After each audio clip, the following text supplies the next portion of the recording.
Haleluya, saudaraku. Kita akan mendengarkan firman Tuhan,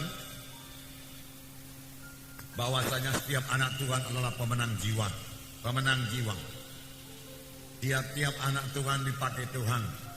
Tiap-tiap anak Tuhan, yaitu saudara dan saya, adalah pemberita-pemberita Injil Tuhan. Saya akan membacakan kepada saudara Markus pasal 1 ayat 16. Beberapa ayat. Markus pasal 1 ayat 16. Ketika Yesus sedang berjalan menyusur danau Galilea, ia melihat Simon dan Andreas, saudara Simon. Mereka sedang menebarkan jala di danau sebab mereka penjala ikan. Yesus berkata kepada mereka, "Mari ikutlah aku dan kamu akan kujadikan penjala manusia." Mari ikutlah aku dan kamu akan kujadikan penjala manusia. Inilah panggilan Tuhan yang pertama kepada murid-muridnya. Tuhan Yesus tidak berkata, "Marilah, maka kamu akan bertobat." Bukan sampai di situ saja. Tuhan menghendaki kita menjadi penjala manusia. Menjala manusia buat kerajaan sorga. Sebab di luar kerajaan sorga manusia ini binasa. Oleh sebab itu Tuhan mau memakai kita semua menjala jiwa-jiwa masuk dalam kerajaan sorga. Dan pada akhir daripada pelayanan Tuhan Yesus, sekali lagi Tuhan Yesus berkata dalam Markus 16 ayat 15, lalu ia berkata kepada mereka, "Pergilah ke seluruh dunia, beritakanlah Injil kepada segala makhluk. Siapa yang percaya dan dibaptis akan diselamatkan, tetapi siapa yang tidak percaya akan dihukum. Tanda-tanda ini akan menyertai orang-orang yang percaya. Mereka akan mengusir setan-setan dalam demi namaku.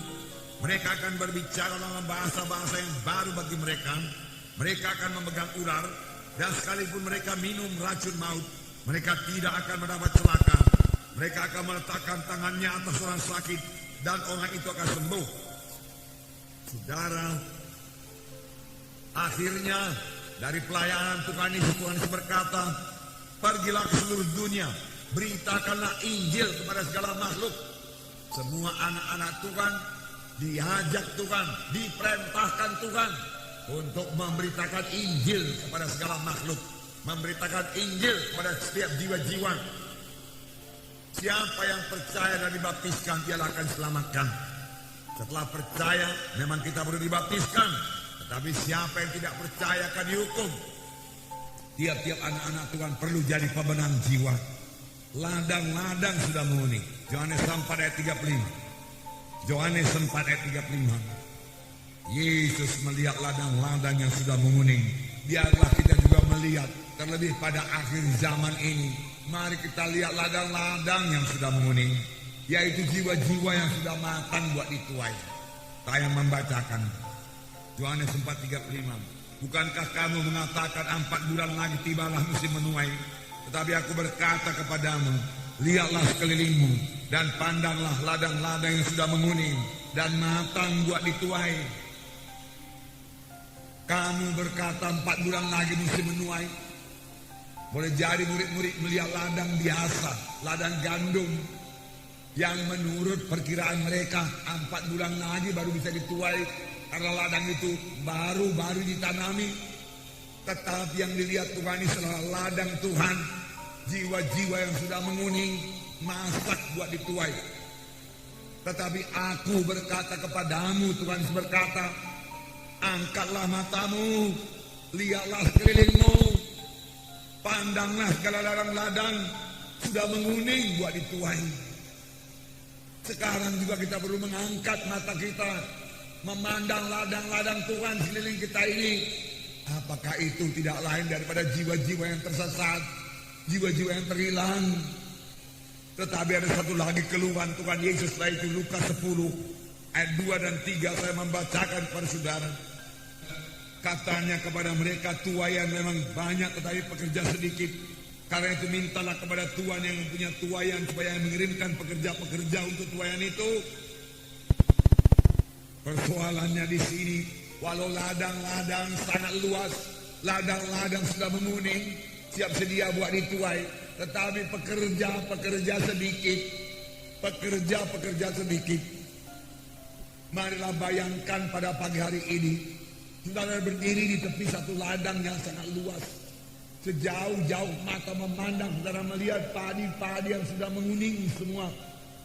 Boleh jadi berkilometer ke sana, menguning semua buat dituai.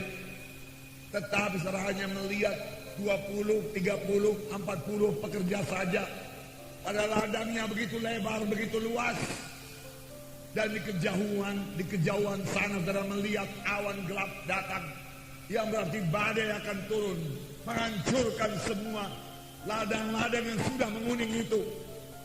Dan pekerja begitu sedikit, hanya 20-30 orang. Tentu akan banyak sekali hasil panen itu kan musnah, tidak sempat dituai, hancur oleh badai tersebut. Inilah keadaan jiwa-jiwa pada sekarang ini, pada akhir zaman ini, saudaraku. Kemana-mana kita pergi, kita melihat jiwa-jiwa yang terhilang, jiwa-jiwa yang sebenarnya mau mendengarkan Injil Tuhan dan menerima Injil Tuhan, menerima keselamatan daripada Tuhan, kesembuhan daripada Tuhan. Tetapi sangat kurang yang menginjil, sangat kurang pemberita-pemberita Injil, sangat sedikit yang menuai, sangat sedikit yang mau membawanya ke gereja, membawanya ke KKS, membawanya kepada baptisan air.